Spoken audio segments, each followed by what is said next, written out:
కాలచక్రంలో సృష్టి మాత్రమే కాదు, ధర్మము తిరుగుతుంది. వేదాలు చెబుతున్నాయి, ప్రతి బ్రహ్మదినంలో 4 మహాయుగాలు ఉంటాయి. సత్యయుగం, త్రేతాయుగం, ద్వాపర యుగం, కలియుగం. సత్యయుగం ధర్మం సంపూర్ణంగా ఉన్న యుగం.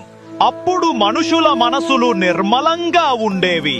సత్యం, శాంతి, ప్రేమ ఇవే జీవన మూలాధారాలు. ప్రకృతి మరియు మనిషి ఒకటిగా జీవించేవారు. త్రేతాయుగం ధర్మం 75% మిగిలింది. ఇక్కడ మనసులో అహం పుడుతుంది. రాజ్యాలు ఏర్పడతాయి, యుద్ధాలు మొదలవుతాయి. శ్రీరాముడు ఈ యుగంలో అవతరించాడు. ధర్మం ఇంకా నిలిచే ప్రయత్నం చేస్తుంది. ద్వాపర యుగం ధర్మం సగం మాత్రమే మిగిలి ఉంటుంది. ఇక్కడ అసత్యం పెరుగుతుంది.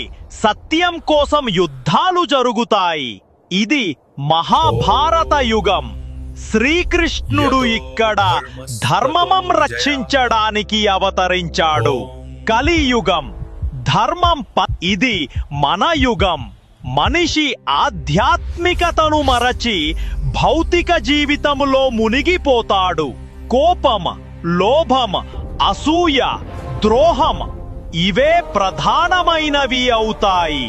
అయినా కూడా ఈ యుగంలో చిన్న సత్యం కూడా మహాశక్తిగా మారుతుంది. ఒక మంచి ఆలోచన, ఒక మంచి మనసు ఇవే కలియుగంలో పరమ పూజ్యమైన ధర్మం. ఈ 4 యుగాలు కలిపి ఒక మహాయుగం అవుతుంది. అలాంటివి 1000 మహాయుగాలు కలిపితే బ్రహ్ముడి ఒక రోజు అవుతుంది. సృష్టి తిరుగుతుంది, యుగాలు మారుతాయి, ధర్మం పడిపోతుంది, మళ్ళీ ఎదుగుతుంది. అది మనకు ఒక సందేశమిస్తుంది. కాలం తిరుగుతుంది, కానీ సత్యం ఎప్పటికీ నిలుస్తుంది. ఓం నమః శివాయ. సమయం మనం లెక్క పెట్టేది కాదు. సమయం అంటే విశ్వం యొక్క గమనం. భౌతిక శాస్త్రం చెబుతోంది, time is not constant. It bends, it flows, it change. Einstein తన సాపేక్షత సిద్ధాంతంలో చెప్పారు, సమయం మరియు స్థలం రెండు వేరే కాదు. స్పేస్ టైం అనే ఒకే వస్త్రం. ఆ వస్త్రం విస్తరించినప్పుడు సమయం పుడుతుంది, మడిచినప్పుడు సమయం ఆగిపోతుంది. ఒక భారీ గ్రహం దగ్గర సమయం నెమ్మదిగా నడుస్తుంది. విశ్వం విస్తరించే ప్రాంతాల్లో సమయం వేగంగా కదులుతుంది. అంటే మనం అనుభవించే ప్రతి క్షణం మన స్థానం మీద ఆధారపడి ఉంటుంది.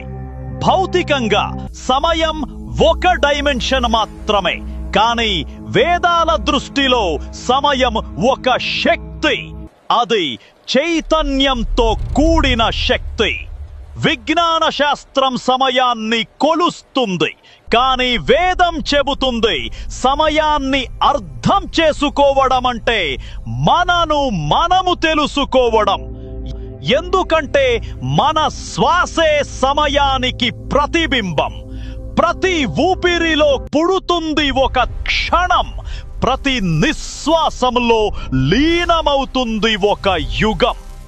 అందుకే శాస్త్రం చెబుతుంది టైమ్ ఇస్ రిలేటివ్, కానీ వేదం చెబుతుంది టైమ్ ఇస్ డివైన్.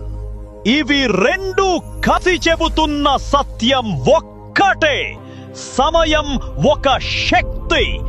అది విశ్వం యొక్క హృదయ స్పందన. ఓం నమః శివాయ.